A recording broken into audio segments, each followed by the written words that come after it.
বুঝলাম না তোমার কেরামত, তোমার হাকিকত, তোমার লীলা বুঝলাম না।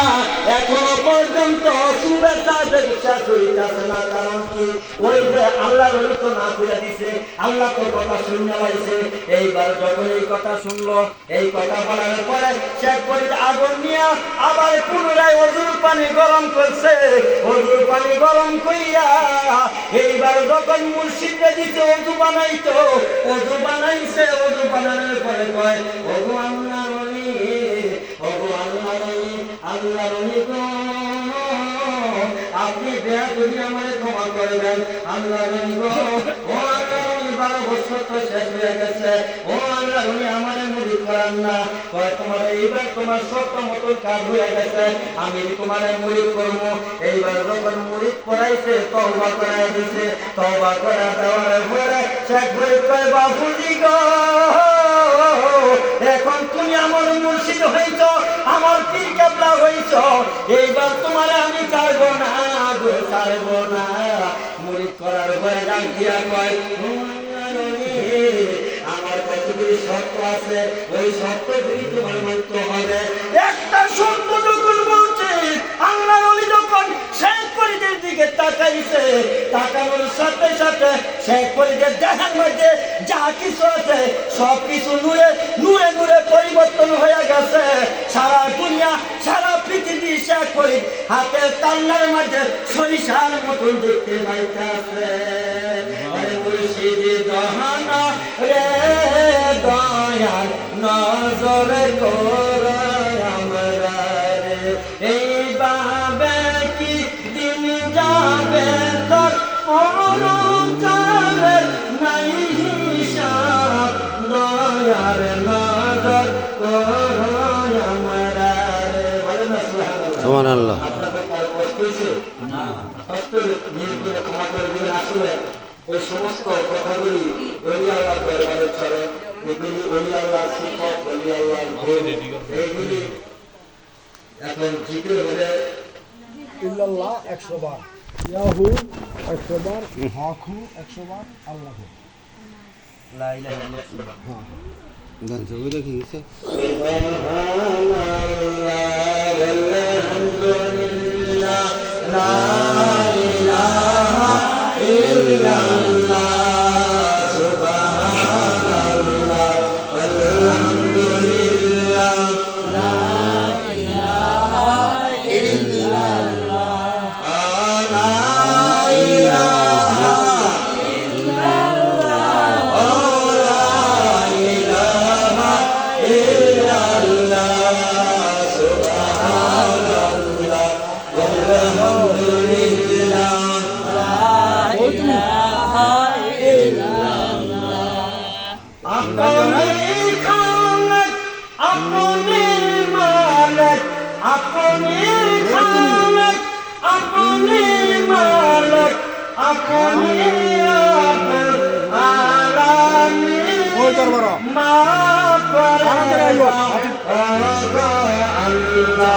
আপনার বান্দার সব গুনাহ, সুবহানাল্লাহ, আলহামদুলিল্লাহ, লা ইলাহা ইল্লাল্লাহ, লা ইলাহা ইল্লাল্লাহ, লা ইলাহা ইল্লাল্লাহ, লা ইলাহা ইল্লাল্লাহ, মুহাম্মাদুর রাসূলুল্লাহ, লা ইলাহা ইল্লাল্লাহ, লা ইলাহা ইল্লাল্লাহ, লা ইলাহা ইল্লাল্লাহ, লা ইলাহা ইল্লাল্লাহ, লা ইলাহা ইল্লাল্লাহ, লা ইলাহা ইল্লাল্লাহ, লা ইলাহা ইল্লাল্লাহ, লা ইলাহা ইল্লাল্লাহ, লা ইলাহা ইল্লাল্লাহ, লা ইলাহা ইল্লাল্লাহ, লা ইলাহা